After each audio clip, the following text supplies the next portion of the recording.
Welcome back to another SCP reading, dear researchers.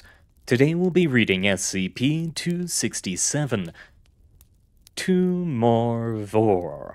Now without further ado, item number SCP-267, object class Euclid. Special containment procedures. SCP-267 is contained in a cave formation within Site-37. Live animals must be supplied to replace any that succumb during the course of feeding. A population of livestock is maintained on site for this purpose. Any personnel interacting with SCP-267 organisms should be furnished with Level 4 isolation equipment and a tranquilizer weapon and a stun gun for protection. Wild occurrences of SCP-267 must be eradicated as soon as they are detected. Recovered human victims cannot be rehabilitated, but are to be removed for use in ongoing observation of possible anti-senescent effects of SCP-267's venomous excretions. Description: SCP-267 are hairless, sightless, carnivorous rodents highly adapted for subterranean life in eusocial colonies. A single nest is currently contained in the redacted cave formations in redacted. SCP-267 is biologically similar to Heterocephalus glaber, but represents a distinct subspecies. Members of an SCP-267 colony spend the vast majority of their lives underground. They lack eyes completely, and auditory and tactile senses are atrophied. They do not seem to experience pain or any sense of self-preservation. They are extremely sensitive to smell and airborne chemical stimuli, which they use for navigation, hunting, and communication. Unlike in eusocial arthropods, there is no queen.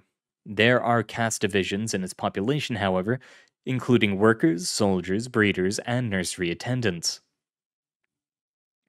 SCP-267 has sharp teeth and claws, but its primary weapon is its venom. The venom is effective in microliter amounts and has aggressive, paralytic, and carcinogenic effects. In a hunt, dozens of soldiers cooperate to locate and bring down prey. They attack simultaneously, inflicting dozens of bites in a few seconds, and incapacitate the target.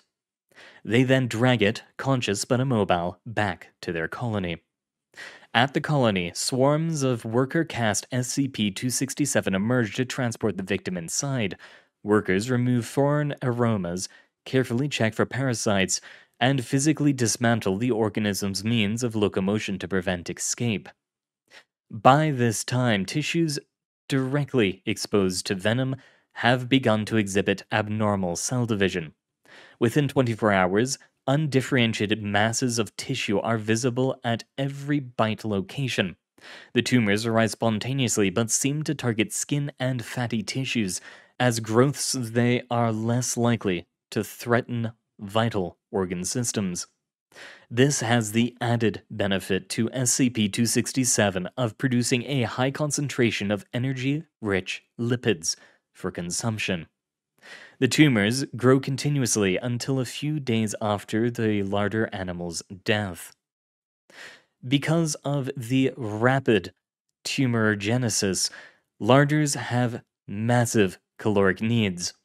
Workers masticate and regurgitate root pulp to provide the larders with nutrition.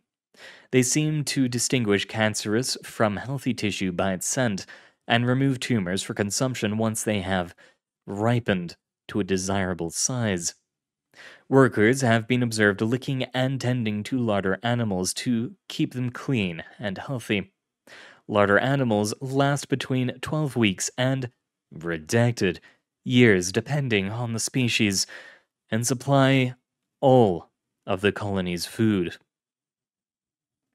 Many months typically elapse between SCP-267's forays to the surface. Members of SCP-267 are violently territorial and respond with overwhelming force to any intrusion into their caves.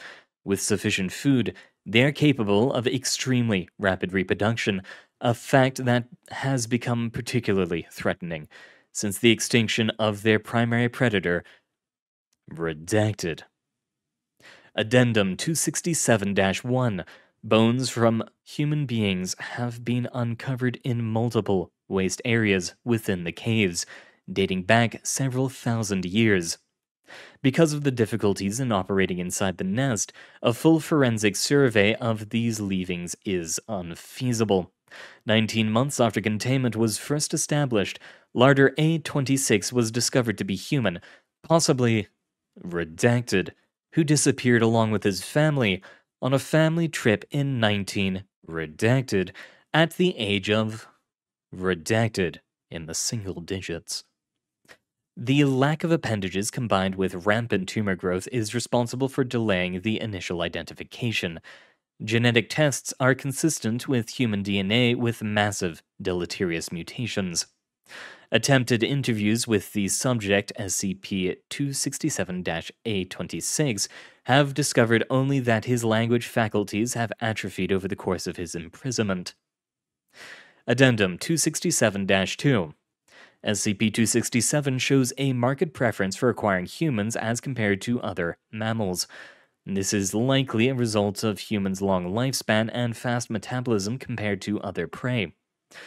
Human subjects provide 33% more cancerous matter per month than a similarly sized pig, and can be kept as larder animals until the expiration of their natural lifespan. And a footnote here. There is some evidence that animals, including humans, may live longer than normal individuals of their species, perhaps due to some effect of SCP-267's venom or due to abnormal tumor growth. Further observation is necessary to substantiate this observation. This helps to explain forensic and anthropological evidence of human predation, even at a time before habitation intrusion made such behavior inevitable. You're not sending me to catch these rats. It's not gonna happen. No. Thank you very much for coming, everyone. I'm going to avoid this site to the best of my abilities. I will not be catching them. I will not be killing them. I will be running for my dear life. Good luck out there. I'm already feeling like I should check all of the sensors and the vents because... No.